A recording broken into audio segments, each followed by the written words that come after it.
Hey guys, so we're back here in my garage where I do a lot of rigging up for steelhead. You know, sometimes I like a quiet spot so I can come in and tie my rigs up and get ready for the day of fishing. So anyway, let me go over this rig that I've been talking to you about. It's a little tip, and it's a little good rigging for when you don't have no toothpicks, no corky plugs, so that way they don't slide up and down your line. It works kind of good because it's in two ways. It works great. It pegs the corky, and also you can give put a little bit of yarn on it so it can hold some scent, a little more traction, you know, kind of look like a floating egg or any other kind of bug you're trying to intimidate, or any other kind of bug you're trying to try to match the hatch, kind of sort of say. So I'll start by doing this really quick. I'll start tying a leader. I got some 10-pound fluorocarbon coated P-line. And this is a pretty simple setup. And I hope we can get close enough. I usually like just doing an egg loop knot on my, most of the time, that's 90% of the time, that's what I put on my hook, as an egg loop knot. I do it all the time. Little snail tie. It works good all the time. Just because I know it's strong, and it always allows me to put some bait in the loop if I have to. So I do it really quick. Bear with me, it not being in the lens the whole time here, but this is, you can tie however you want. This is not the critical part. The critical part is how we get our yarn and our corky to kind of peg up on our line. So do that. Cut my little tag line off here. Cut it short. That way it's not sticking off. Cinch it down really good. Make sure you got a good knot. Okay, can you guys all see that? Just a little egg loop there. And did about a 10 wrap followed by another 5 wraps after the fact. That way it's pretty cinched down really good. Okay, so now you get to the part where you really need to listen, okay? To the part where this is the most critical part, so that way you make sure you get this right. And when my friend Humberto Ramirez taught me this, it was to after years of doing it and then not doing it, I forgot how to do it. So I ended up coming up with my own little story on how this thing works. If you use this little memory aid deal, it'll show you exactly and keep you on track on how to do this. Little yarn corky peg. So anyway, I am going to start with my corky. Well, actually, what I'm going to start with is cutting my piece of yarn. And usually, this is only a personal preference, how much yarn you want to put on there. I usually cut about maybe 1.5 inches of yarn. 1.5 inches, maybe 2 even. I mean, if you've got a lot of money, you don't worry about how much yarn you want to waste. Go ahead, cut it about 2 inches. So get a few of them cut up, get ready to go. So then what I do is I put my corky on. I start with my corky. Okay, I put my corky on my line. Again, your desired corky. You always want to make sure that that corky is going to accommodate your hook so it can float. So just make sure you don't got a 6/0 hook with a little tiny corky like this, because it's probably going to sink. Okay, so just make sure that's critical too. Make sure your bait's going to float. You know, for this instance, we're just running corky and yarn. So just make sure that corky is going to float that hook. Okay, we're using number 4 owner hooks. Always the best for me. Okay, so here we go. So anyway, here's a little story. So I went to the store, okay, the corky being home. I went to the store and I forgot my wallet.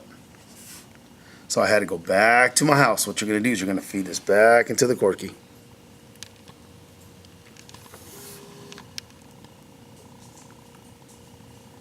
Just like that.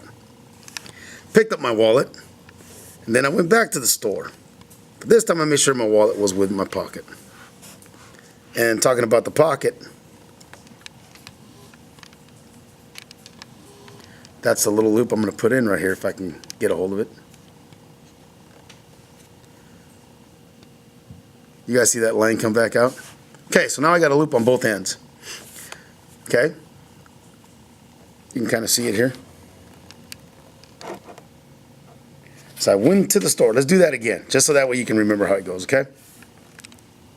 So the corky, main line, the hook's down here, you can see that. So as I enter the corky, Okay, here's my house. So I left my house. So the line goes through the Corky. I went to the store. I forgot my wallet. Gosh dang it. So I had to go back home. Corky representing my house. I went back through the Corky. So now you're just like that. Went back down. And then I got my wallet. I went back to the store. Hope you guys can see this really good here. Okay. That's how I get my loops on both sides here. Okay. My wallet is my yarn. Okay. So I put it in this bottom loop here, like that. And what's going to happen here is I'm going to pull this yarn up through the Corky. Okay. So just kind of pay attention here. Let me see if I can do this without screwing things up. So I kind of just put it there like that. Use another hand, use your lip, whatever, but grab both of these now and pull it through. Pull it through the... Can you see that there? Pull it through. Enough. You see that? See how I use that loop to pull that yarn through that Corky? And now, you just pulled this main line out. And check it out.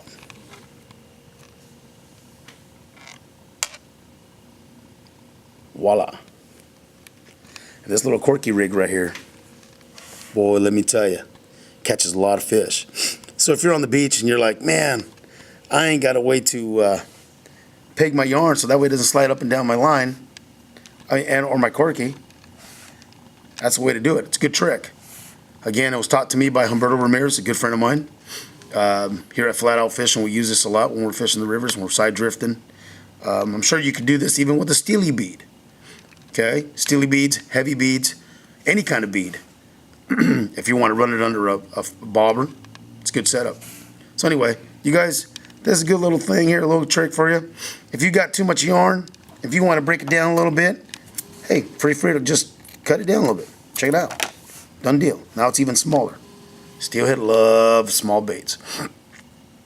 So anyway, there's a number 4 hook, a little Corky, a little bit of yarn. But this is just the beginning stages of it being productive, okay? This is the beginning stage of it being a killer bait. Because let me tell you what I do. Of course, I wash my hand in my Dr. Juice hand sanitizer cleaner deal. This stuff is dynamite. I'm serious. I've caught no fish. I've had days where I'm out in the river, and all of a sudden I'll be like, man, I need to wash my hands. Wash my hands with this thing, and all of a sudden, for some reason, bites start coming on. So don't forget that. Whether you got the Dr. Juice spray or if you got the heavily concentrate stuff, either one's good. Depends on how potent you want to be on the water, you know. I like to start off with a light presentation, so I'll take a little bit of my Dr. Juice and I'll just put just a dab on my yarn. Man, killer. A lot of times you put this thing in the water and it just kind of like just leaves a nice little haze on the water just to... Well, I don't know if that's what does it, or I'm sure Dr. Juice and Parker and those guys back at the manufacturing plant know exactly what they put in this to make these fish go off. A little bit of pheromones, some aminos to trigger the fish to bite. Okay. So anyway, this is a good little rig for you guys. Try it. If you guys have any questions, hit us up anytime you guys want. If you're upriver, this is the way we do it up here in the Northwest. We're based out of Pasco, Washington. Fish the Columbia River, the Mighty Columbia, the Cowlitz River, the Wainuchi River. We got another close by river system called the Snake River here in Lewiston and Clarkson, knowing some big B-run fish. So anyway, it's a good little rig for you. I hope it becomes a good arsenal to have in your bag and in your heads, because this is a good little thing that I was taught and it works awesome. If you have those little short biters, you know, you can run it close to the Corky, but if you're getting them little short bites, give a little bit of space away, and you might hook a few more fish. Okay, this is a number 4 hook, a little bit of yarn, and just a regular sized Corky here, about an egg sized Corky, salmon sized Corky anyway. So anyway, hope it works for you. Again, just make sure you get some Dr. Juice to go with it, because that's the part that makes it the deadliest. Okay, fish on, have a good day, and we're signing out from Flatout Fishing here at Pasco, Washington. Have a good day.